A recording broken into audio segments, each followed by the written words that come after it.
selamat datang pemilu 2014. Saya Dia dari BMKM UGM. Di sini saya dan teman-teman lagi mengadakan reportase pemilu 2014 di salah satu TPS di daerah Depok, Sleman.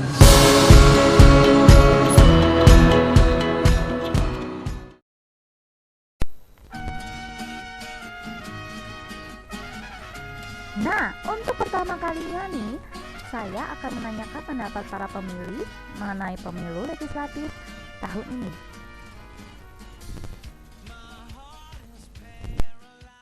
Jadi kalau menurut saya sih tahun sekarang udah lebih baik ya, karena kalau untuk melihat pengawalan untuk partisipasinya sendiri sudah lebih baik daripada sebelumnya. Ya, menurut saya pemilunya sudah cukup bagus, dari segi sosialisasi juga sudah sampai ke masyarakat. Kalau menurut saya yang tahun ini tuh lebih udah bagus sih, udah terorganisir. Civitas, sebagian besar dari mereka ini adalah pemilih pemula. Lantas, apa saja sih kesulitan mereka saat mengikuti pemilu? Kalau saya sih lebih ke ini ya, jadi itu ada di internet itu tersebar kabar-kabar yang nggak benar gitu loh, tentang katanya itu kalau misalnya tidak terdaftar sebagai daftar pemilih di sini itu bisa di hari hanya bisa langsung ke ini dengan menunjukkan KTP itu bisa gitu. Tapi kan padahal kenyataannya kan enggak kan, harus ada A5 atau apa itu segala macam. Nah, itu tuh di internet, di media massa itu banyak yang informasi-informasi nggak benar semacam itu. Kalau kesulitan saya sendiri sih nggak merasa kesulitan ya, soalnya dari kampus juga udah ada yang ngurusin kayak gitu. Terus juga di sini juga ya gampang lah, tinggal ambil kartu terus datang ke sini. Mungkin untuk kalau kekurangannya tuh dari segi legislatifnya sendiri, mungkin lebih dekat ke masyarakat, menyampaikan visi misinya sendiri. Saya sih lebih ke, mungkin kan kita ada kampusnya nih, gimana kalau misalkan dikolektifkan aja. Soalnya kemarin kendalanya pas waktu di KPUD tuh kayak banyak mahasiswa yang bergerombol di sana. Terus kalau hambatan yang kedua sih lebih ke koordinasi sama stakeholder di desanya masing-masing sih. Kayak kemarin itu mau minta domisili sama RT, tapi Pak RT-nya itu menolak untuk membuatkan gitu. Untungnya bisa nyoblos langsung pakai KTP. Pengurusan A5 dan penggunaan KTP saat memilih memang banyak dikeluhkan, tidak hanya oleh mereka, tetapi juga masyarakat secara luas.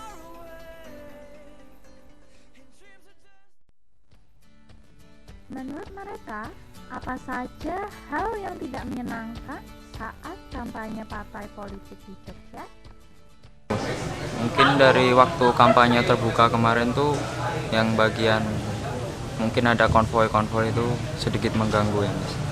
Kan ya kurang etis lah pakai seperti itu. Harusnya kan pemilu itu menyampaikan aspirasi dengan cara yang lain lah, bukan seperti itu. Kalau kurang enak dirasakan sama kurang enak dilihat banyak banget, Mas.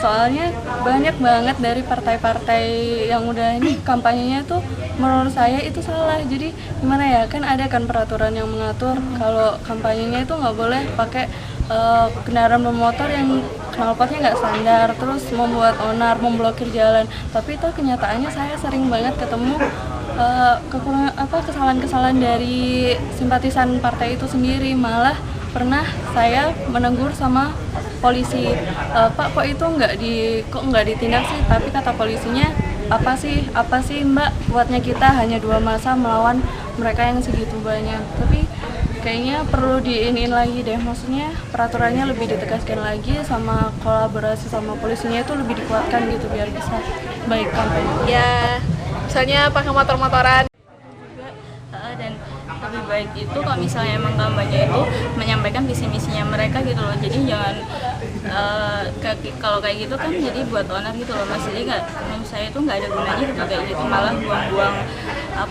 energi juga, buang-buang duit juga gitu loh. Jadi ya lagian kan uang kampanye itu juga uang negara gitu loh kan. Jadinya menurut saya ya itu wasting time banget gitu. Dan lagi kalau misalkan bikin kampanye kayak gitu bukan malah membaikkan partai mereka kan, malah kita mikirnya kayak ada salah satu partai gitu ya, misalkan bikin kampanye yang onar kayak gitu, memblokir jalan, malah kita mikirnya kan ih ngapain partai ini, jadi kita malah berpikir negatif sama Nah, yang begini ini nih civitas yang gak suka dipandang. Semoga polisi kita bisa makin cerdas dan tegas ya. Civitas, yuk kita cari tahu apakah mereka sudah menjadi pemilih yang benar.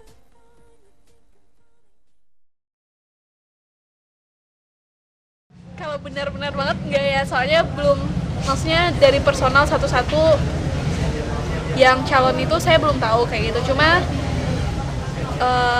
ya saya sudah berusaha untuk mencari tahu tapi belum tahu semuanya. Kalau saya kayaknya belum ya Mas, karena dari visi misi dari calonnya sendiri kurang terlalu tahu, kesehariannya beliau juga saya kurang tahu.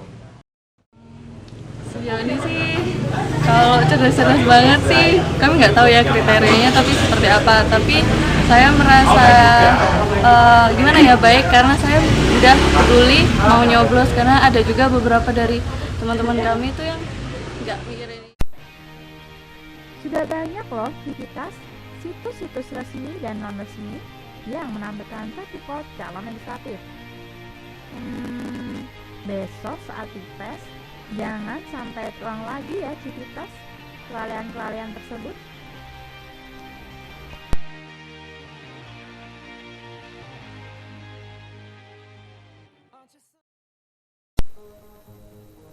Teman-teman kita yang super hebat tadi pasti memiliki harapan untuk para wakil rakyat yang mereka pilih. Harapan mereka apa ya? Menggunakan kepercayaan rakyat dengan sebaik-baiknya. Yang terpilih semoga jadi pemimpin yang amanah, nggak cuma janji aja. Selanjutnya, saya ingin dengar iklan mereka untuk mengawal wakil rakyat. Gimana coba kalau mereka berikrar ya? Siap untuk mengawal wakil rakyat terpilih, mengawal wakil rakyat terpilih untuk Indonesia maju tak gentar. Mereka siap loh kawal wakil rakyat. Kalau kamu?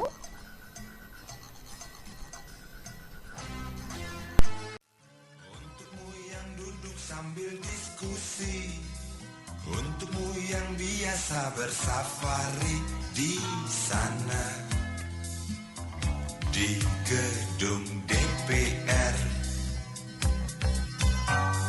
Wakil rakyat kumpulan orang hebat, bukan kumpulan teman-teman dekat, apalagi sana family. Di hati dan lidahmu kami berharap, suara kami tolong dengar lalu sampaikan. Jangan ragu, jangan takut karena menghadang, bicara